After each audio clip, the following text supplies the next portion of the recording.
My boss, Rebecca Haag, she's the president and CEO of the AIDS Action Committee, and she'd love to talk to you right now. I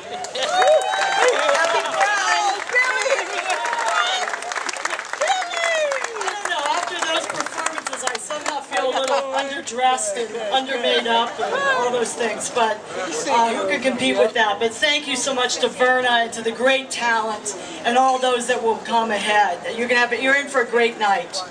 I just want to say one thing. Many of you may know that AIDS Action Committee has been involved in Pride Lights for many years now, and it's wonderful. We feel like it's a wonderful way to be able to get back to the community and to thank all of you in the South End who have been very loyal and helpful to us over the years, and most importantly, never forgetting that many people are still living with HIV and AIDS.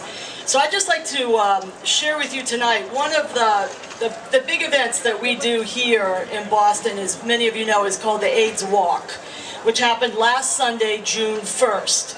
And for those of you who may have missed it, I just want to introduce you to, she's not here tonight in person, but I want to introduce you to somebody who's a hero of mine in this struggle, and her name is Betty Burns. And if you go past the bay windows, or if you picked up bay windows last week, you'll see a picture of Betty on the front. Betty started walking in 1991 when her son John had been diagnosed with AIDS. Sadly, John died in 1994, but Betty kept walking. She's volunteered at AIDS Action. She comes all the way up from Florida now, where she and her husband are retired. And Betty and her team, John's team, have raised in the course since 1991 $250,000 in memory of her son John.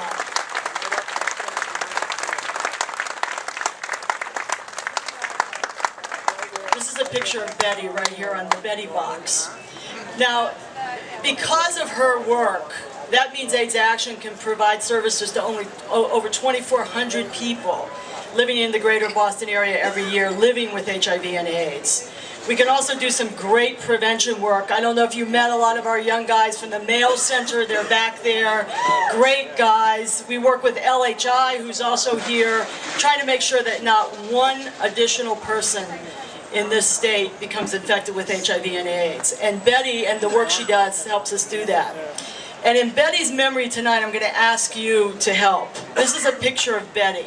And many of you don't know, even though you didn't come to the AIDS Walk and you had something else you had to do, and we totally understand that, every year after the walk, we raise 30% of all the funds that come in to support the walk come in after the walk.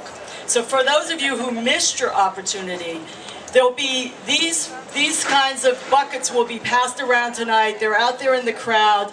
I would ask you, in Betty's honor and in honor of the people that you know living with HIV and in honor of those you've lost to HIV, please just throw any spare change, anything you have in here.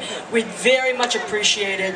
And thank you again for all the great work you do, and we hope you have a wonderful Pride, and thanks for showing up for Pride Lights.